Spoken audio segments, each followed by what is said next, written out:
You sent up. Indianapolis at Houston. This is my best bet free pick of the week. But first, Marco, what should bettors be looking at in this game? Going to give you an old school reference. You remember Bum Phillips for the Houston Oilers used to say against the Steelers, we keep knocking on the door, but we can't get through. We got to knock it down. That's the question. Houston is the one team that's played the Colts tough, but they can't just get that win. This may be the year. All right. So you had an interesting stat when we did a little talk before. Is what's Houston's straight up record? Straight up against the Colts, yeah.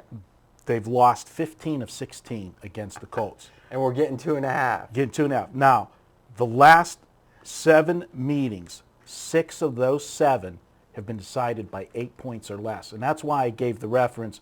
They've been knocking on the door against this team, but they just can't. And if you can remember, they've had some of the most incredible finishes to lose games against the Colts. Remember a few years ago they had like a double-digit lead late in the fourth quarter. Carr gets hit from behind, fumbles.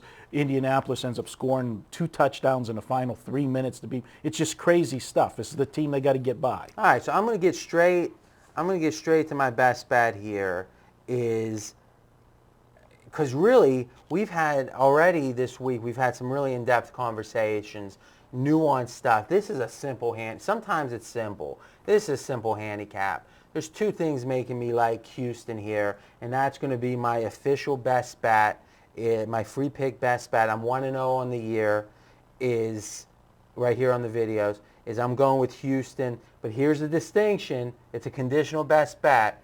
It's a best bet at +3. It's an opinion at 2.5.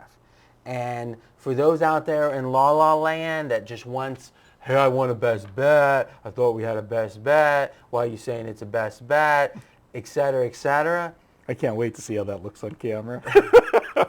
Blah, blah, blah. Well, what I can say is I'll be nice. That's not the way we do things here. What we're about is finding spots. If you talk to any serious professional batter, what they're going to talk about is that their ability to line shop is almost as important or more important than their ability to handicap. Because in the end, those half points make all the difference. 3 is worth 23 cents mathematically. If you lay 110 at 2.5, you should be willing to lay 133 well, it'd be vice versa. If you're laying at -3 at -110, you should be willing to lay -133 at -2.5. 23 cents is over 5 percentage points in win. So if I could blindly lay 2.5 every time it's 3, I would hit over 55% without doing anything else. It's that simple. So to me, this line was 3 earlier in the week. I believe that when the public gets it, now the fact it was bet down from 3 to 2.5, I think speaks to that the sharps do like Houston in this case. So, well, let me have your opinion on that. Does that seem right to you? Is that moving from 3 to 2.5 before the public gets involved is a sign that Houston's the wise guy side? Absolutely, because John Q. Public's not betting a Sunday football game on Tuesday. That's fact. And one thing we talked about a lot last year was that there's 2 types of line moves, a true position or trying to get ahead of a big move made by the public. It's hard to imagine that the wise guys believed that Houston was going to get steamed, down to pick 'em or something. They wanted to beat him to it. This feels like a legit move. But again, you can't follow a wise guy at the worst number and win. We're going to wait for the 3. If we can't get the 3, we're going to either make a recreational bet or we're going to pass the game. And that's something that the people who listen to hey, I won 67% and this game is going to win by 40 points, they don't get it. That half point off of 3 is the whole value here. And at 3, I really like Houston.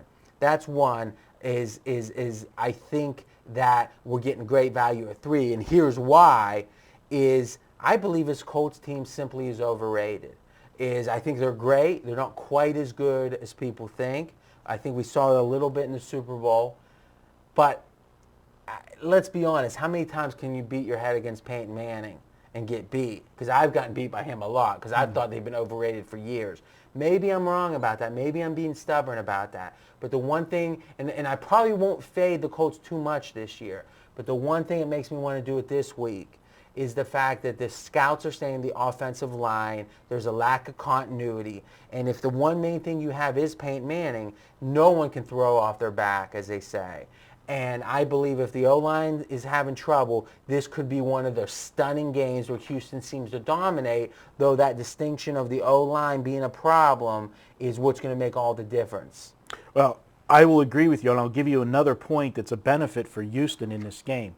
The fact that they're catching Peyton Manning and the Colts in week 1 rather than later in the season, tremendous advantage for Houston, and here's why.